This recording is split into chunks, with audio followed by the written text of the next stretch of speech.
guys, Hector here with the Investment Brothers. Remember, fix and flip investing as well as wholesaling information, tips, and insight. Remember to follow us on YouTube, Instagram, and Facebook. I want to share with you guys something that is extremely important, especially for the new investor. If you're new in this business, if you're a mom and pop investor, maybe you're looking to do your first deal, or maybe you've done 2 or 3, but you're barely getting the ball rolling, this is extremely important to always keep in mind.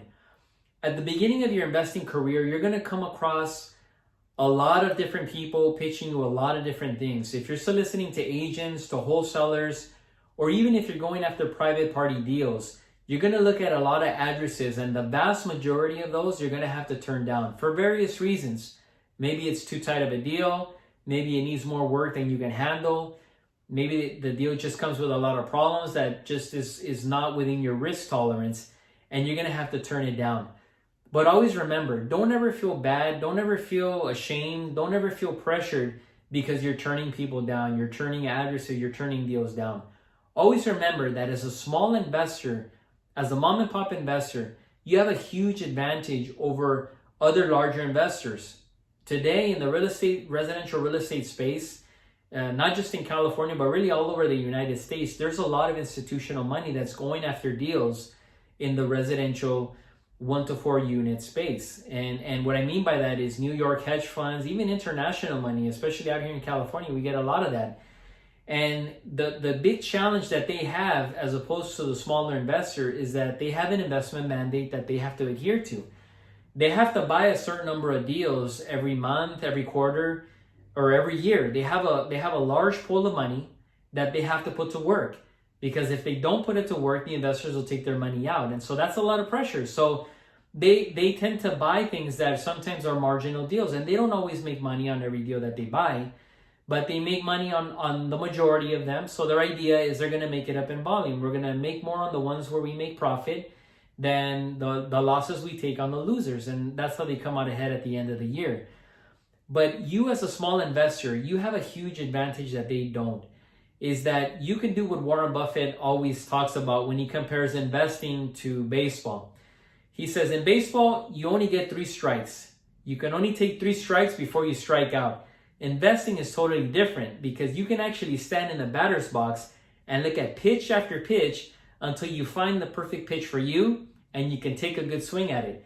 And look, anybody who knows about baseball will tell you, the best thing you want to do is you want to make good contact on the ball to try to get a solid hit, right? But some of those singles turn into doubles. Some of those doubles end up going out of the park. And investing is the same way. You want to be patient. You want to keep the bat on your shoulders. Even if they pitch you 10 deals, 20 deals, 30 deals, whatever the number is, and you have to turn them down for whatever reason, remember, at the end of the day, it's your investment. It's your money on the line. You're the one that has to sleep at night, and you're the one that's going to deal with all the headaches. So you have to have the conviction to make your own decision. Don't be pressured by the realtor, by the wholesaler who's telling you this is the last deal they're ever going to give you if you don't take it. Who cares? There's a lot of real estate agents out there. There's a lot of wholesalers out there. There's a lot of properties being bought and sold. It's just a matter of time before you find the one that's right for you. So remember, be patient. That is a huge edge. It's a huge advantage that you have over other types of investors. Imagine what your life would be like if you only did 1 deal a year, but that deal produced $30,000, $40,000, $50,000 of profit or more. Imagine what your life would be like 3 to 5 years from now. What if you could cover your cost of living by your primary source of income, whether it be your job or your business or your working spouse, whatever the case may be? Your primary source of income covers your cost of living, but the profits you make from fix and flip investing and wholesaling and whatever else you do, where you make 30, 40, 50,000 or more, imagine if you did that once a year, but you did it for 3 to 5 years in a row. What's your cash flow going to look like at the end of the 5th year? Imagine if you took 1 deal down every year, but you made $50,000 on it.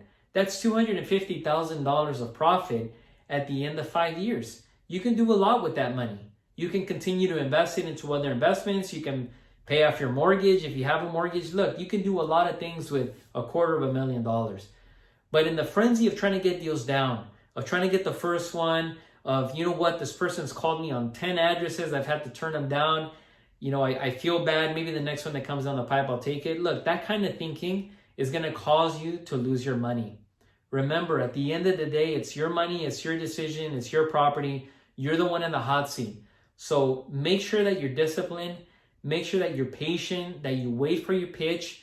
That way, when a good deal comes across, you can swing with conviction, and make sure you put yourself in a good money-making opportunity.